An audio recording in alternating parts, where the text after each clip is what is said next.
देव जी तो प्रतीक्षा करते थे गुरुदेव के वस्त्र आ रहे होंगे, बड़े व्याकुल दौड़ करके आधे रास्ता में ही बोले, आज तुम खाली आता है, वस्त्र नहीं लेकर के आए गुरुदेव के चरणों में गिर गया, बोले कि मुझे क्षमा कर दें, गुरुदेव ने एक आज्ञा दी है और मैं वो आपको सुनाना चाहता हूँ। रसिक देव जी बोले, मेरे लिए आज्ञा दी? बोले हाँ। बोले क्या आज्ञा है? बोले गुरुदेव कह रहे हैं कि आप वृंदावन छोड़ के चले जाओ। उन्हें पता चल गया कि आप सेवा कर रहे हैं वस्त्रों की, इसलिए गुरुदेव ने आज्ञा दी है कि आप वृंदावन छोड़ के चले जाओ। सुनते ही रसिक देव जी के नेत्र सजल हो गए, विचार कर रहे हैं ऐसा अपराध मैंने क्या किया, आश्रम से निकाल दिया, वृंदावन से भी दूर। अरे गुरुदेव के अलावा ये वृंदावन ही तो था, ये लता गुल्म पत्र यमुना जी और ये रज ही तो थी जिससे मेरे प्राण बच रहे थे, अब इससे दूर कैसे जाऊं?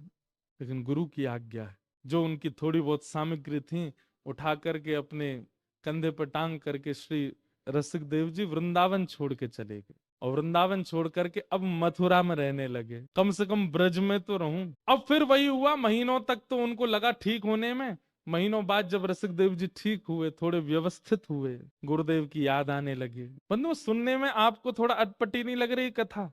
क्योंकि हमारा स्वभाव ऐसा है ही नहीं। इतनी नकारताएं अगर हम अपने जीवन में देख लें, हम तो त्याग ही कर देते हैं, अरे गुरुजी लो अपनी कंठी पर। संबंध वो अच्छा जिस संबंध में हमारा सामने वाला चाहे जैसा हो हम उसका त्याग ना करें, संबंध वो अच्छा। देव जी मथुरा में रहने लगे, कुछ दिन बाद थोड़े ठीक हुए, तो ठीक होकर के अब सोचने लगे गुरुदेव के दर्शन तो कर नहीं सकता, वस्त्र भी छू नहीं सकता, कैसे क्या करूं? लोग बाग आते थे रसिक देव जी से मिलने, दान दक्षिणा चढ़ाते थे, रसिक देव जी सब इकट्ठी करते।